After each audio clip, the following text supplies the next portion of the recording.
North Africa includes Algeria, Egypt, and Libya, Morocco, South Sudan, and Tunisia.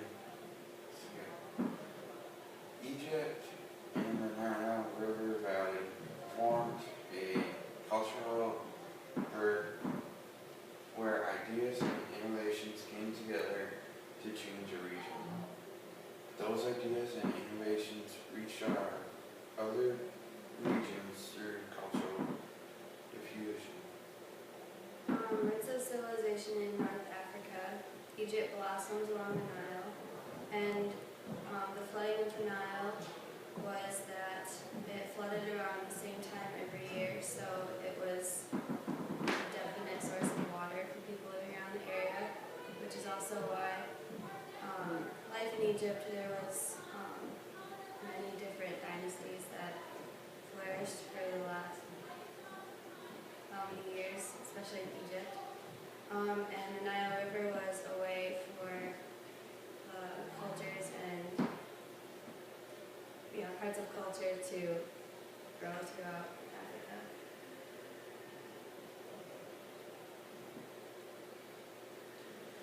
Islam in North Africa, they invaded by many people, cultural and religious influence.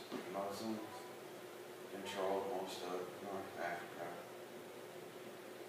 Economics of oil, they called it black gold because it transformed some of the economies in North Africa, and it was more powerful than the source of like farming and cash crops.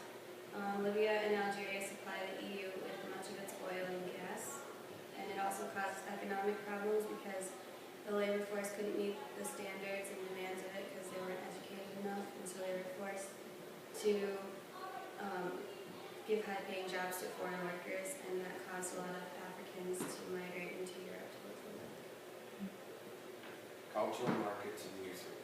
North African souks. A typical souk in North Africa, souks contribute to the movement of goods and people. Protest music in Algeria is home to riot music.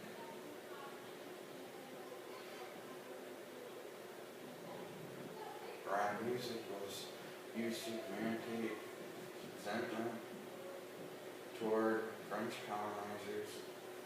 Algerian government tried to ban riot music after the Algerian gained independence.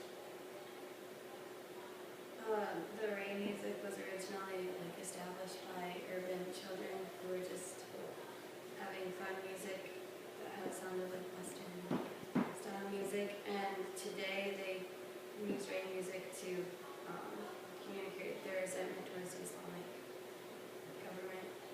And the changing roles of women. North African households tend to be centered around the male figure. At least it's how it used to be. It still is kind of not as much. And few women who have jobs after marriage. But today, they have more freedom over marriage. You're not allowed to have multiple wives anymore. And abuse over women has become more strict. You can't do that. And women have gained more jobs. So that's in a nutshell North Africa. In this outline, we'll be explaining West Africa, including trading, government. We'll be analyzing West Africa government. We'll also be describing the symbols and music.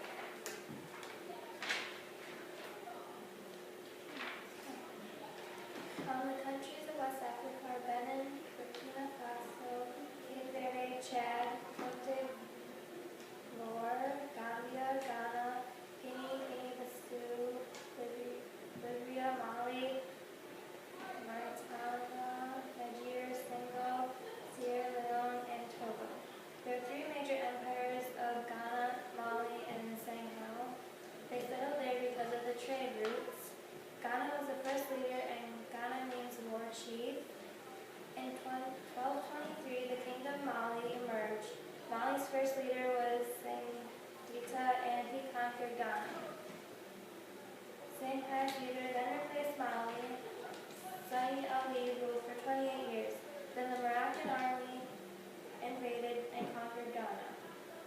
Ashanti crafts were created in Ghana. They made colorful wreaths called kente cloths. They were worn by wealthy people like kings. Masks and carved wooden stools were gifts from fathers to sons, and they created unity between astral spirits and the living. Benin arts were to make metal objects and terracotta. Bronzes were also included, like masks, jewelry, and statues. The common subject of the masks, statues, and jewelry were of the Queen Mother. Music originated because of the slave trade between two regions, Africa and America. Popular West African music musicians used French and English lyrics to attract an audience internationally. King Sunny Ade was also known as the Minister of Enjoyment.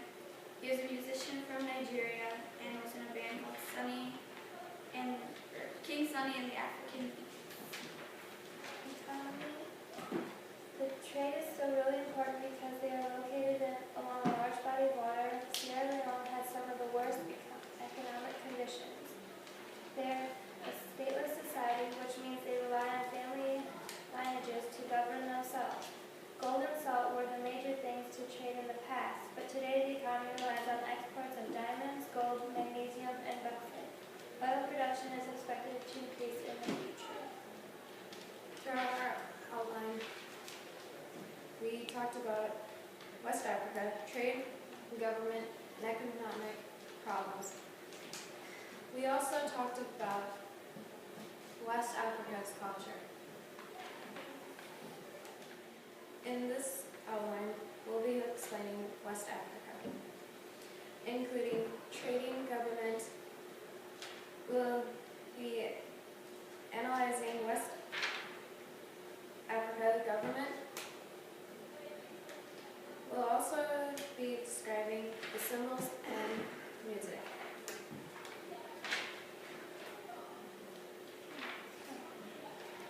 The countries of West Africa are Benin, Burkina Faso, Cape Verde, Chad, Cote d'Ivoire, Gambia, Ghana, Guinea-Bissau, Libya, Mali, Mauritania, Niger, Senegal, Sierra Leone, and Togo. There are three major empires of Ghana, Mali, and Senegal. They settled there because of the trade routes. Ghana was the first leader, and Ghana means war chief. In 1223, the Kingdom of Mali emerged. Mali's first leader was Singita, and he conquered Ghana. Shanghai's leader then replaced Mali. Said Ali ruled for 28 years. Then the Moroccan army invaded and conquered Ghana. Ashanti crafts were created in Ghana. They made colorful wreaths called kente cloths.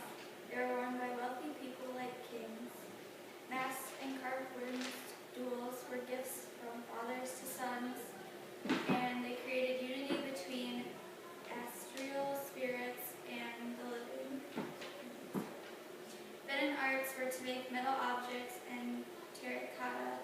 Bronzes were also included, like masks, jewelry, and statues. The common subject of the masks, statues, and jewelry were of the Queen Mother. Music originated because of the slave trade between two regions, Africa and America. Popular West African music musicians used French and English lyrics to attract an audience internationally. King Sunny Ade was also known as the Minister of Enjoyment. He was a musician from Nigeria and was in a band called King Sunny and the African Beats.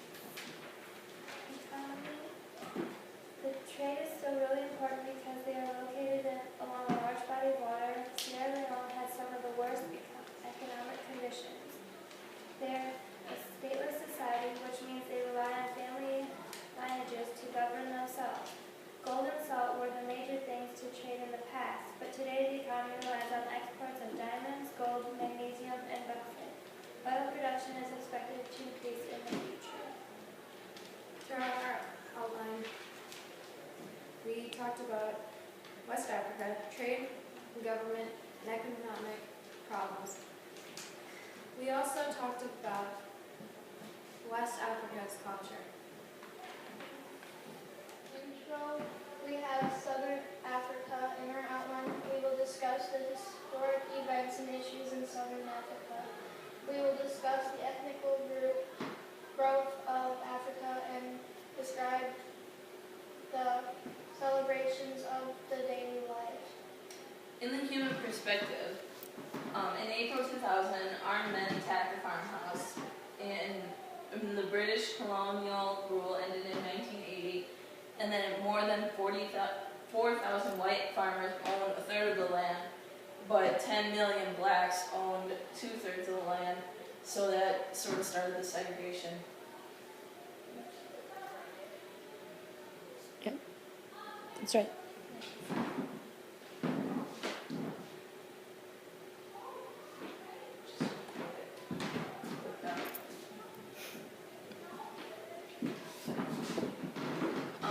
The gold trade builds the empire.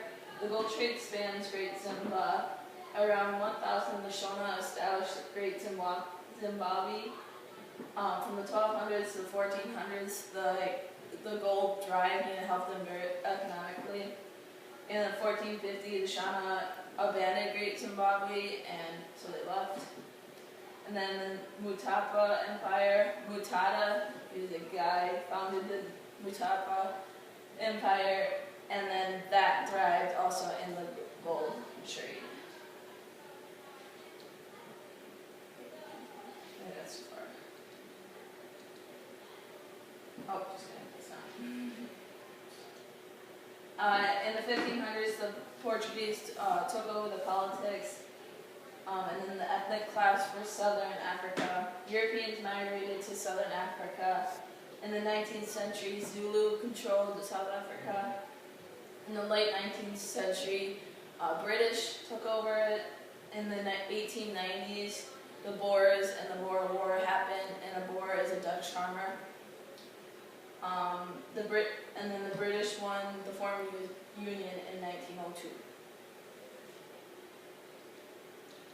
The policy of apartheid, which is segregation in South Africa, that was mostly in the 1950s.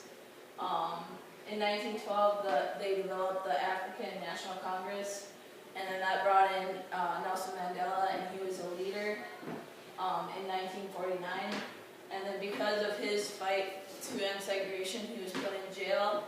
In 1989, F.W. de Klerk became president, and he wanted to end segregation. So Nelson Mandela got out of jail. In 1994, they had the first election that involved blacks and whites, and Mandela won.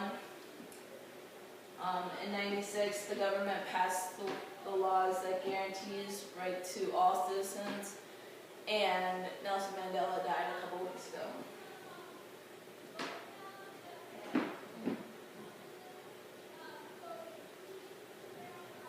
Southern Africa grows economically.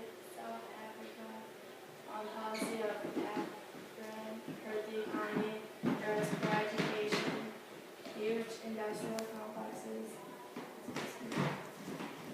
You can't farms and large ranches. Success at cost. They gained independence from Britain in 1967.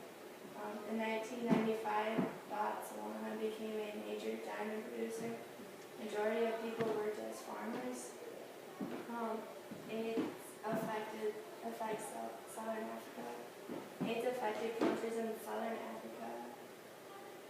25% of adults with infected HIV's 60-year-old life expectancy in 1945